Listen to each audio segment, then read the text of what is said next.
friends? If you're new here, my name is Jess. If you're not new here, then you probably know that I barely ever read romance books. And I really, really want to love romance. I'm not one of those people who are going to shit on the romance genre at all. I really genuinely want to get into it and see what I'm missing. And last year, or 2020, end of 2020, 2021, I started dipping my toes in and I read some really cute romances. So I'm excited to explore the genre a little bit more. I'm 100% still a beginner romance reader, and I'm never going to be a pro romance reader. Like, don't worry, that's not what my channel's going to be at all, ever. It'll be very interesting if I have to eat my words and I like cut back to this scene 2 years from now or something. But that is not in the cards for me as far as I'm aware. But I will indulge right now because February, obviously. So I've gathered 6 romance books that appeal to me right now and I think would be good options for easing into the genre a bit more.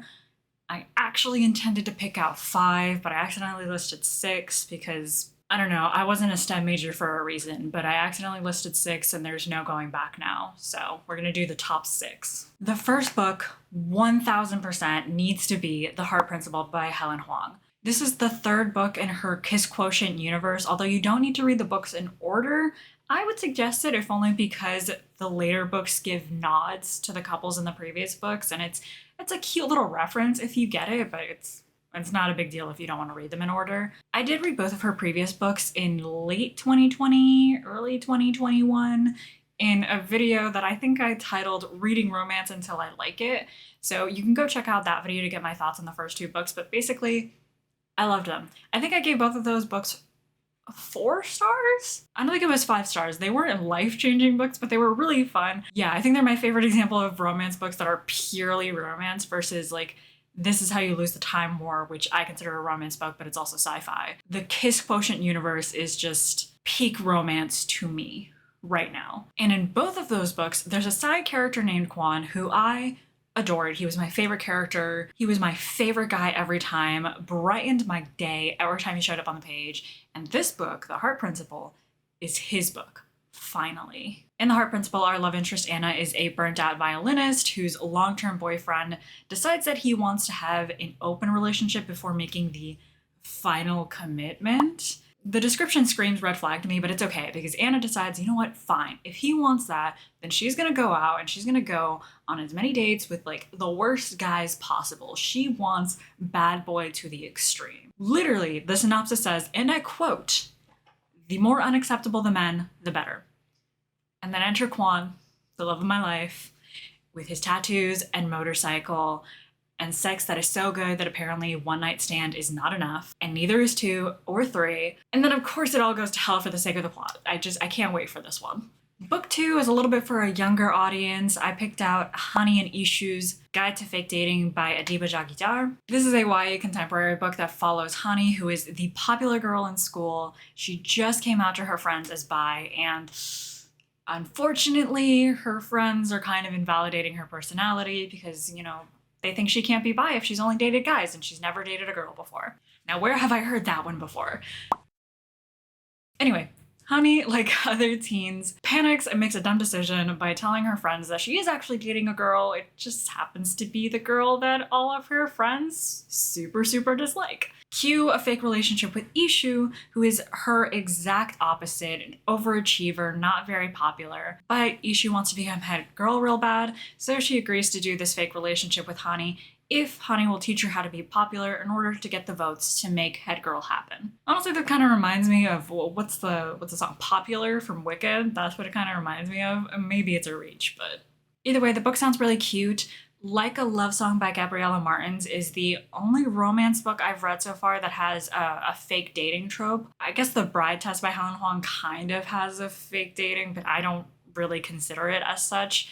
But Like a Love Song was super, super cute. It set my heart aflutter. It was so adorable. It was so fun. So I'm hoping that Hani and Ishu's Guide to Fake Dating is also going to be really cute and really fun, with the added bonus of being a female-female relationship. I will say generally with YA contemporary, I sometimes feel like I've aged out of it, but that never really happens with LGBT books. I just never had these books growing up, and so now I feel like there's this little inner bi girl in me that never fully grew up. So all of these LGBT books hit so hard, hitting spots that were never hit back then. And with this being about a bi girl who's invalidated in her identity, I also feel like it's gonna hurt me in the best way, hopefully. And speaking of books that I think are gonna hurt me, Lovely War by Julie Berry. This has dual timelines, multiple storylines, a fantastical element. We're being told the story of two couples who meet each other at the height of World War II. I'm kind of getting the vibes of a whirlwind romance that is suddenly cut short or put under a lot of strain because one half of the couple is sent into the war zone kind of feel. But here's the really cool part to me. The person telling us these stories, Aphrodite herself. Literal Aphrodite is actually recounting the stories to her husband, Hephaestus? I should have looked up a pronunciation for that before. But she's telling the story to her husband and her lover Ares during World War II. Correction, because I feel like I misspoke, and I'm very sorry about that. The couples meet each other during the height of World War I, and then Aphrodite is telling the story to her husband and her lover during World War II. So we have two different wars going on in these dual timelines. Correction aside, this sounds like it'll be a really dramatic, tragic romance, and I love that. I want to be hurt. I like books that make me cry and feel pain.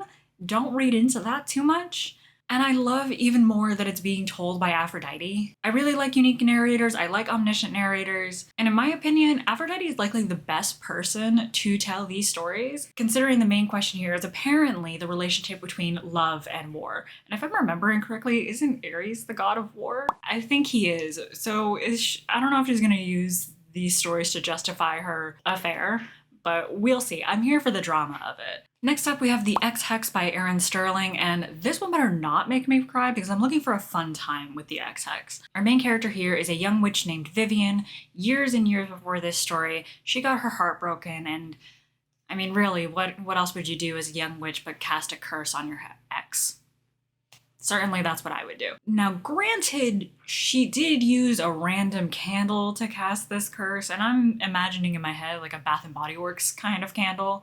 So she didn't envision that anything would really happen to him beyond like a bad hair day, which is rude enough. But now her ex is back in town, and it turns out that this curse had a bit more of an impact than she expected it to have. The synopsis is saying murderous wind-up toys and a pissed off ghost, among other things. So Vivian and her ex have to team up in order to break the curse and save the town. This is giving me lovers to enemies back to lovers again, which is not a trope that I've ever read before, and this sounds like a hilarious backdrop for it. Just the imagery of a witch using a random ass candle in a fit of tears and accidentally casting like a really powerful curse is comical. I hope this book doesn't disappoint.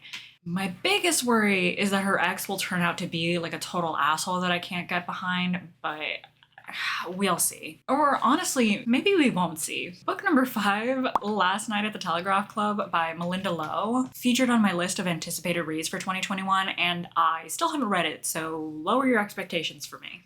I really do want to read this one though, I promise. I really want to read Last Night at the Telegraph Club. It's a historical fiction book, which is one of my favorite genres, at least it was back in the day, and I still enjoy a good historical fiction now, but this one is sapphic, which makes everything better, obviously. Last Night at the Telegraph Club takes place in San Francisco's Chinatown during the height of the Red Scare. Our main character, Lily, is a Chinese-American teenage girl who one day walks into a lesbian club named the Telegraph Club, and thus begins a romance with Kathleen. But sadly, this is not a safe time for two girls to fall in love, let alone a Chinese-American girl to fall in love, especially considering her father is facing possible unjust deportation. Again, I love historical fiction. This isn't a time period or an event that I have read about before, so that's more interesting to me. And I'm also here for any LGBT romance because I am just yearning for the stories that younger me really needed to read. And our final bonus book is also an LGBT book, although this one is between two boys.